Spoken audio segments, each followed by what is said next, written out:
Hey guys, it's Aida from Aida's Creative Life, and we are still full stream ahead with the dining room revamp renovation. And so the next step for me is to get some chairs around the table. As you can see, I already have a table. I actually got it from Ikea, and the funny story about that is I bought it at full price, and then like a few days later I had to go back for something else, and I found it in the as-is section for like half the price. So obviously I scooped that up. I canceled the other one that was supposed to be delivered, and so I was pretty much winning that day. I was cheesing ear to ear because I just saved myself a whole bunch of money. I spent a bunch of time looking online, in stores, big box stores, little boutiques, thrift stores, all kinds of stores, trying to find the right table because I knew that I wanted at least an 8 to 10 seater, and I'm not a fan of the leaves that come on and off of tables. I don't like the way that looks. So it was a little difficult for me to actually find a table that fit the bill. Now that I have the table, I obviously need to put some chairs around it. So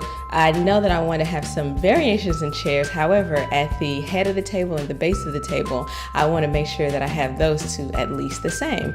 As a quick tip for anybody, whether you are on a budget or not, I mean, everybody wants to save a few dollars if they can, is to always hit up the clearance and as-is section before you start shopping. Now, stores think they're kind of slick. They always position those sections towards the back of the store.